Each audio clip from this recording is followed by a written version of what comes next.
We got a chance to speak to the minds behind the brand new Netflix movie Heart of Stone. Check out our conversation with director Tom Harper and star Matthias Schweighöfer. Tom, this is an absolute pleasure to meet you. Matthias, we spoke a couple of years ago for Army of Thieves. Oh my God, yeah. How are Long, you guys?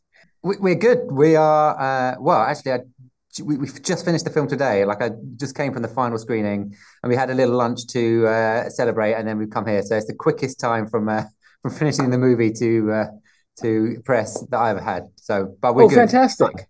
We were given, and I'm sure directors hate this, but we were given an unfinished piece to watch, right?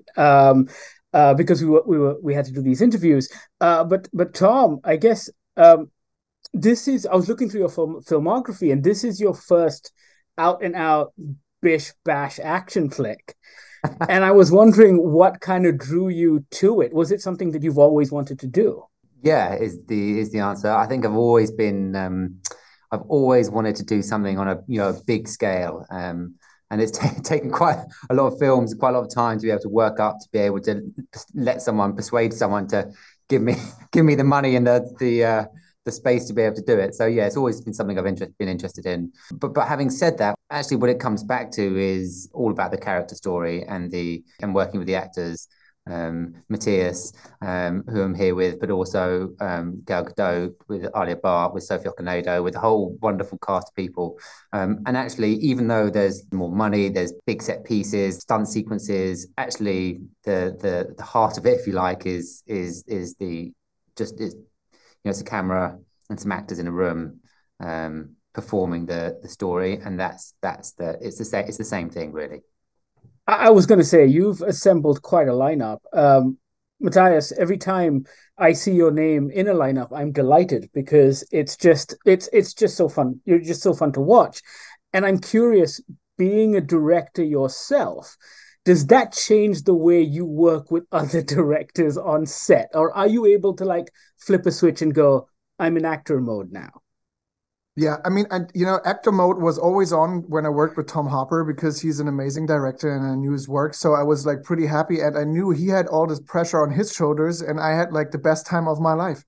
And and and no, it was really working on Heart of Stone was such a pleasure, and especially like creating Jack of Hearts, like the fantastic, handsome, crazy dude he is in this film.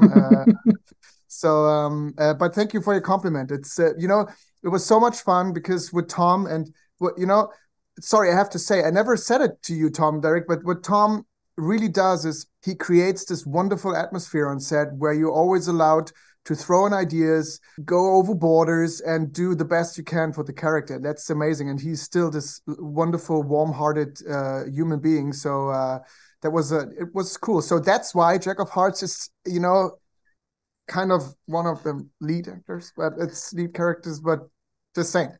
Yeah. And is it fun for you? Because even from the version we saw, the unfinished version, you have to do a lot of this with nothing there. Is that something you kind of enjoy playing with? I mean, that was one of the weirdest things I ever did just in a dark room, and we had to translate with the movement coach, to what exactly is Gal doing in that part of the sequence. Right. But I have to tell her, like, what if we change it? Do we have to reshoot Gal's thing, or do we have to redo our stuff? So, but at the end, when I saw the film, I was pretty impressed, because then I knew, that's what Tom meant on the day. Okay, now I got it. You got to trust the plan. You got to trust Tom. That. I mean, there was a plan, but it wasn't the most like rigorous of plans. It was like, well, we're just going to come up with this sort of language that we have to do with the hands, and Matthias was front and center of that, and a lot of it was devised by him. But didn't quite know the imagery that was going to go in, and so it just relied on Matthias to do it with confidence and to have full belief that the images that we came up with were going to fit. And that was a leap of faith that I was great. I absolutely love that. That is fantastic. Tom, tell me this. Watching this movie, Heart of Stone feels like the beginning of something. And I don't want to throw around the word franchise or universe, but franchise. It feels like you're building towards something. Now, I'm a big fan of Greg Rucka's work in comics. I love The Old Guard, Stumptown. And I was curious, are there plans for that sort of thing? I mean, not just sequels, but, it feels like this would work as a great comic book. Well, that's really interesting. I think that the only thing thinking beyond the world of the film, I always find quite challenging when we're making it, because it's all so consuming in terms of one day to the next, and so you just occupy the world of the movie, and you try and tell that story to the best of your ability. And I think that's, if you start thinking about how audiences are going to receive it, or what the critics might say, it's stifling. It's like you just shrivel up and you can't make any decisions because it's too terrifying. So it's just one of the things I love most about actually being on set, and is that it's just so immediate. You don't have too much time to think into the future. It's about the here and the now, and that's a really exciting place to be. So this film has been making about this story to the best of its ability, and then hopefully the audience enjoy it and want to see more, and then we see what happens. Well, I feel like that's the best approach. It's always a slippery slope when you start off thinking about a universe from the get-go.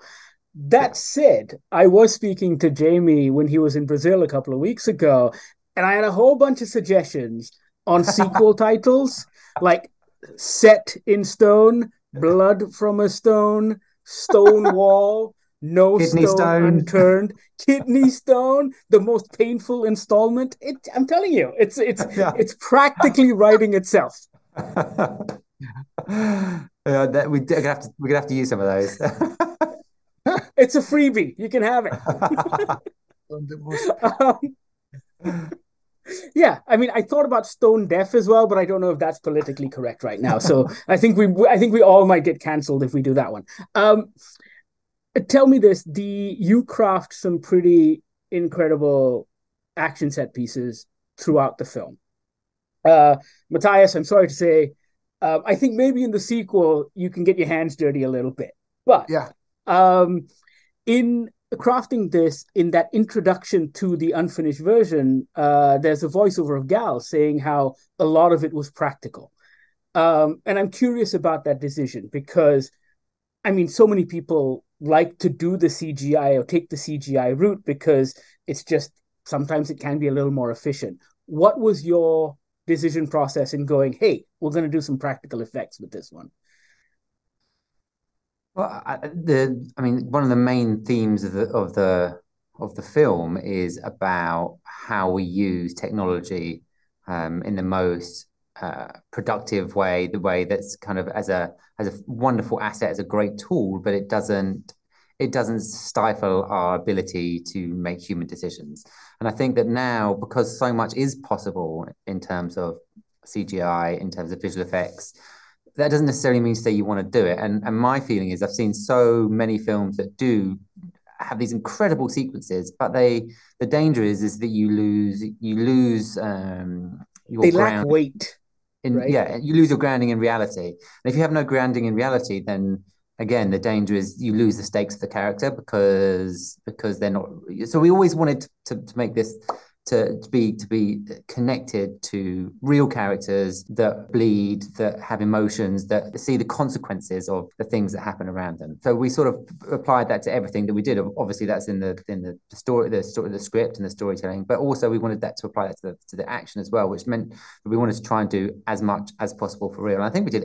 Every sequence was done for real in some form, and I hope that what that gives is it makes it feel more visceral and feels more real, and therefore the stakes are higher.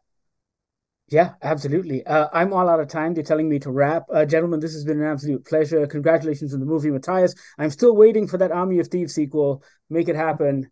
You got Netflix on speed dial. You know what to do. Yeah, hopefully. Cross fingers. So thanks again, guys. This has been a pleasure. Hardly seems fair. She's developing a sense of humor. Hey! All right. That was Tom Harper and Matthias Schweighöfer. Be sure to check out Heart of Stone when it drops on Netflix August 11th. Thank you so much for watching.